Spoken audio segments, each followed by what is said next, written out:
Bună ziua, dragi prieteni! Astăzi o să vă arătăm ce s-a întâmplat la o mașină, la un Citroen Sara Picasso, e puțin mai veche, ce s-a întâmplat la motor după ce a sărit motorul de pe punct. Aici avem cureaua de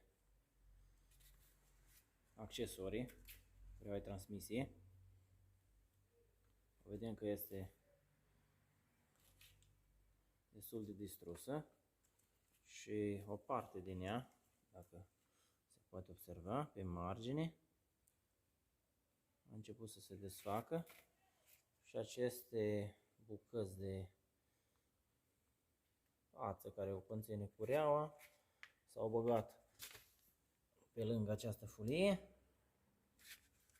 și au ajuns la distribuție, la pinionul de la arbole pătit și s-a învelit puțin pe acolo și a sărit motorul de pe punct. Evident s-a oprit. După un pic de muncă am pus motorul pe punct din nou, am pus cureaua la loc. De fapt, cureaua de distribuție nu era sărită, doar motorul sărit pe punct, întinzătorul toate era la loc, cureaua de distribuție nu este afectată absolut deloc. Cureaua arată bine, nu are dinții rupți. Și ce credeți? Motorul a pornit la sfert de cheie. Dar, ca un bun meseriaș, trebuie să verifici unele lucruri după o asemenea întâmplare. Și am zis să desmontăm capacul de sus de la tacheți, de la culbutori și să vedem ce este pe acolo. Dacă motorul a pornit și merge foarte, foarte rotund, înseamnă că supapele nu s-au îndoit, dar când am demontat capacul, ne-am întâlnit cu o surpriză.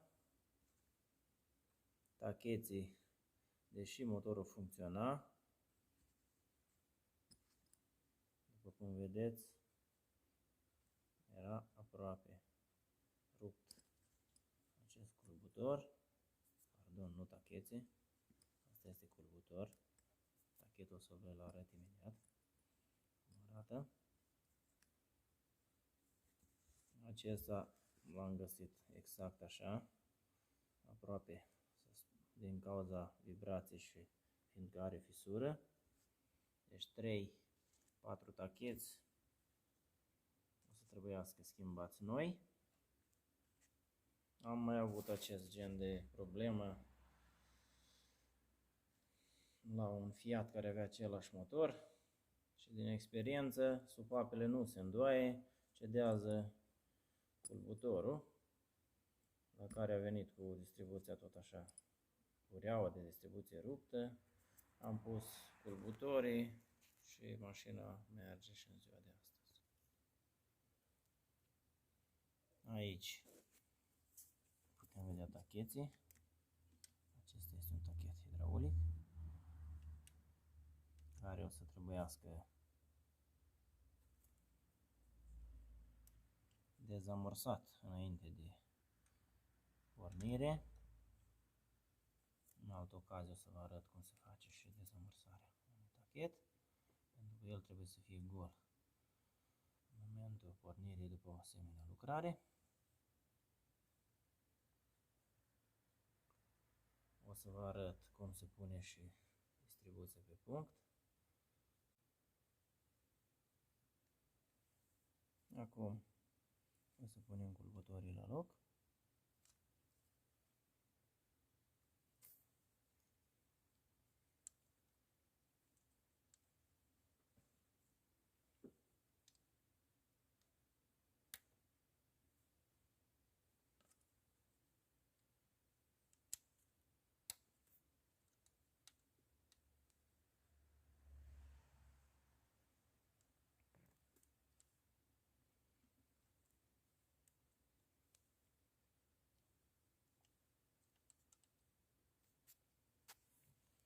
Așa arată.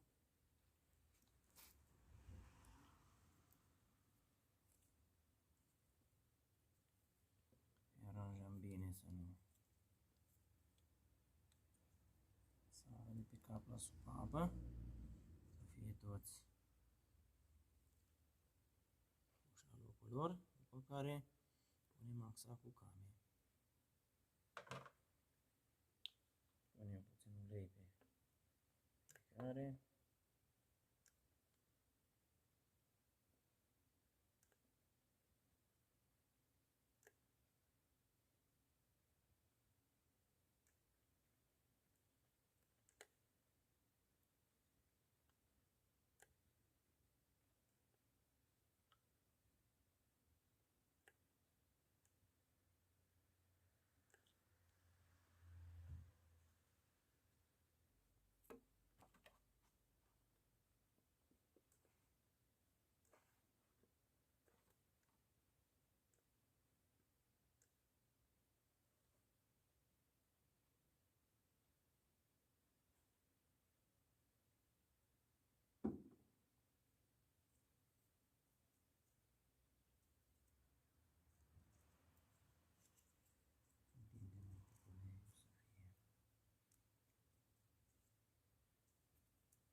Axa cu came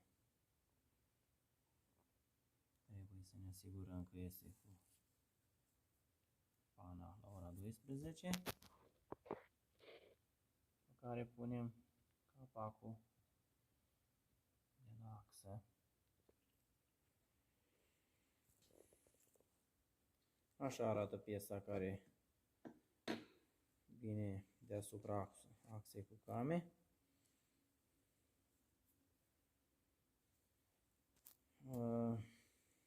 Nu are garnitură și o să trebuiască pus silicon. Aici și aici trebuiască pus silicon. Așa vine de fabrică, fără garnitură. Avem nevoie de un silicon care rezistă la temperaturi 300 de grade. Acesta. După ce am pus ulei peste tot, pe came, pe bancadă, la fiecare locaș, punem capacul. Are aici două ghidaje, unul aici și unul în partea dreaptă. Intră, nu aveați cum să-l puneți greșit.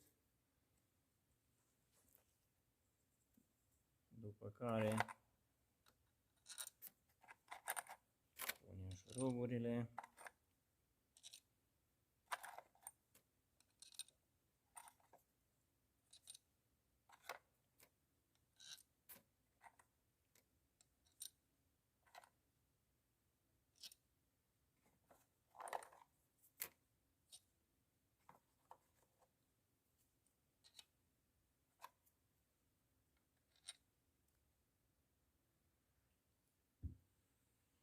Aici putem vedea că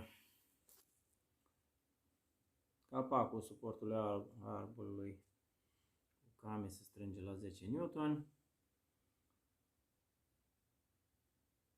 Pinionul se strânge la 43 de N.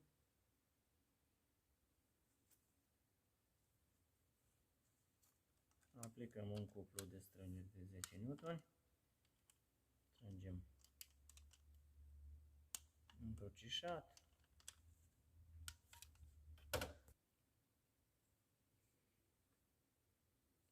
Punem semering nou. De fiecare dată când scoateți un semering, nu se mai poate reutiliza. O să punem un semering nou. După ce am montat semeringul, urmează să punem folia. De fiecare dată când se întâmplă așa ceva, trebuie să verificați neapărat această pană care este din turnarea foliei. Nu este o pană care se poate scoate. Am avut cazuri la care când s-a rupt distribuția, s-a rupt pana de aici. Și trebuie neapărat o folie nouă sau din dezmembrări de undeva. Acum o punem la loc și ne asigurăm că pana intră exact pe canal.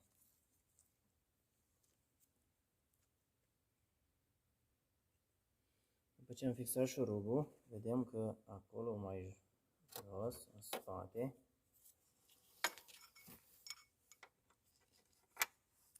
avem o gaură care trebuie să coincidă cu o altă gaură care este pe chiloasă. Dacă nu coincide,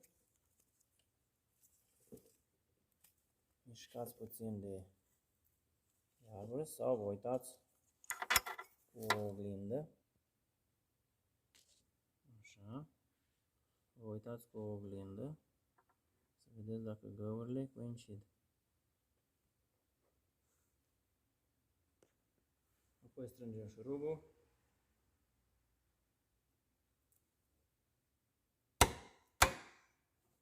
La 43 de newton. După care mișcați puțin de folie ca bolțul să intre, sau șurub de 8, diametru de 8, în 8, să intre ușor. Și vă asigurați că e blocat. Da, eu am așezat cureaua la loc.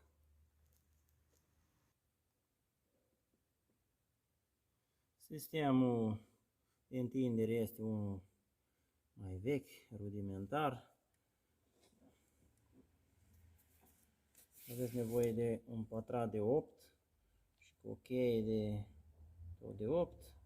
Întindeți tinzătorul și apoi strângeți șurubul la 25 de newton, 23, 27 scrie în autodata și cureaua să fie nici slabă, nici întinsă, la simț, pentru că aici nu avem întinzător automat.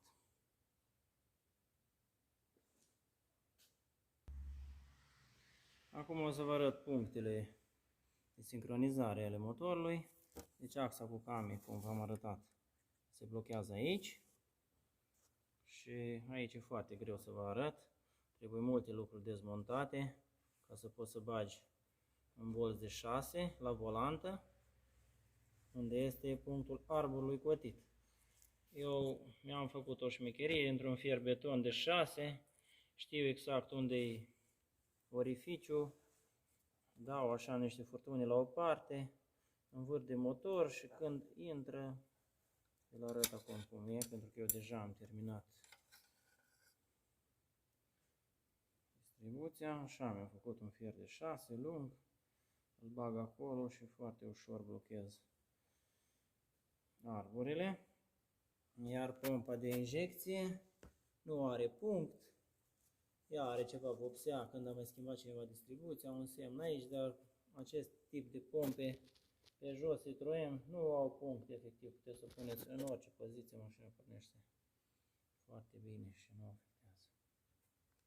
Acum rotim motorul 2 turi de arbore cutit.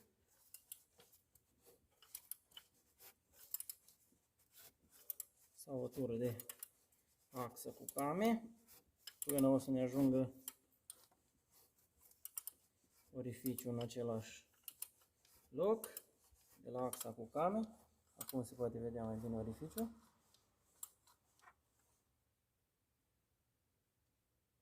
În oglindă putem observa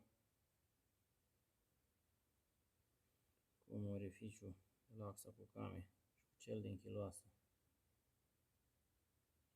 coincide.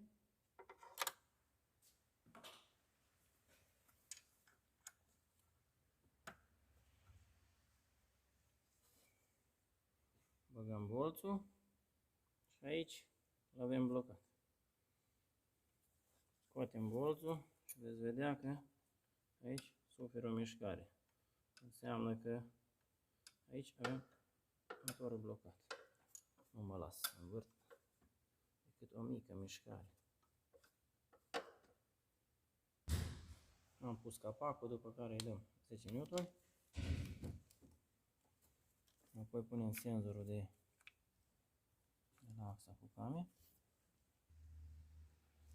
Aici în spatele motorului spre cutia de viteze avem și o pompă vacuum care trebuie demontată în momentul când demontăm axa cu came, pentru că este angrenată de axa cu came. Și am montat-o la loc. Nu vă speriați, și are o musă pe aici, fără casetofon, fără de toate. E o mașină care muncește. O să punem contactul, să alimenteze puțin pompa. Acest tip de Citroen are pompă în rezervor sau lângă.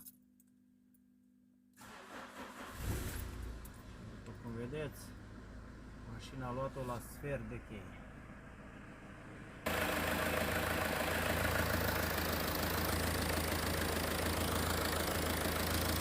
Puțină lumină.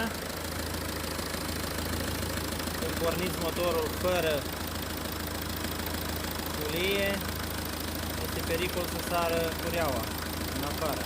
Așa că dacă porniți motorul pentru probă, puneți culia de jos la cureaua de transmisie. Motorul este desfăcut, suportul acum nici nu tripidează absolut deloc.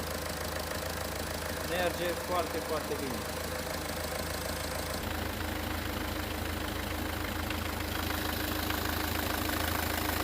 Acum urmează să sunt apacele la distribuție, cureaua la accesori. Gata. Să vă specific mai concret datele mașinii. Este un motor de Citroen Peugeot din anul 2003 cu 8 valve.